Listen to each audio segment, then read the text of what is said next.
The Four Knights of the Apocalypse, Chapter 143, Tragedy. Extremely shaken, Murtley leaves the fairy kingdom because he really didn't expect his father to choose a human over his own son. The boy can no longer hold in his pain and anguish and cries out asking why. Why did his father give the elixir to a stranger instead of his own son?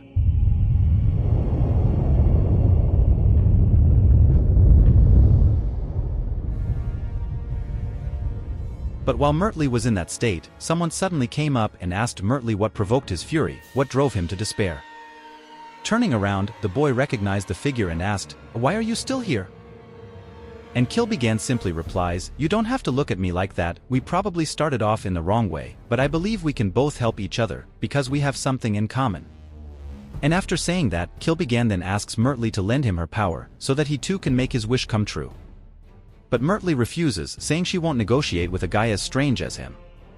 However, faced with this attitude, Kilbegan decides to remove the cloak covering his body, revealing his true appearance, which surprises Murtley. He was a two-headed lizard man, and what they had in common was that they had both been rejected. Kilbegan tells of being descended from a pitiful race created by an ancient wizard on a whim. However, in another era they were feared as direct descendants of dragons. But now he and all his kind are despised and called abominable monsters.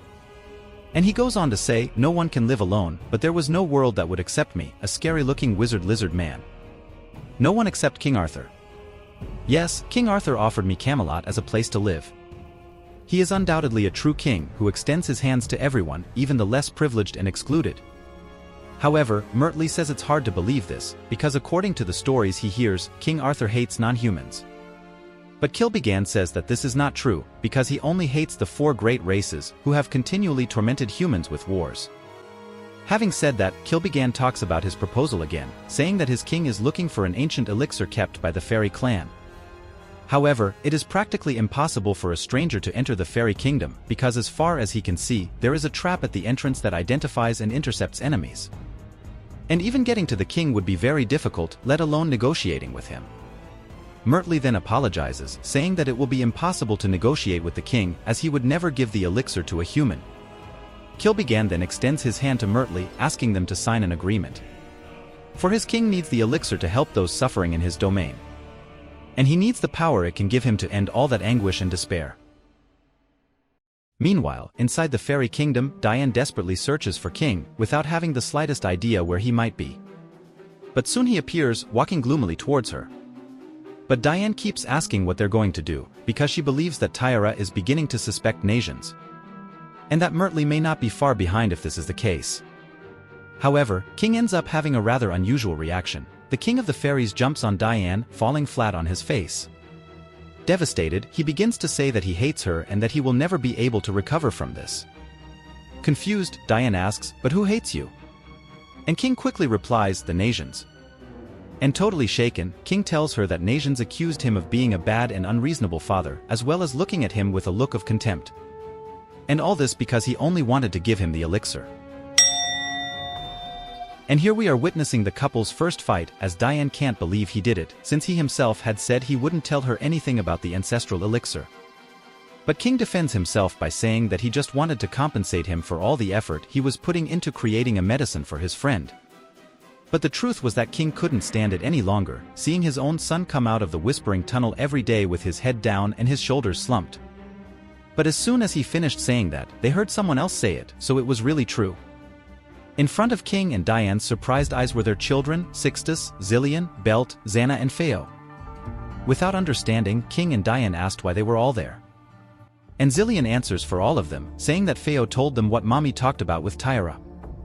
And for Belt, it apparently didn't come as a big surprise, since he had always found it quite strange that they were so attached to that human.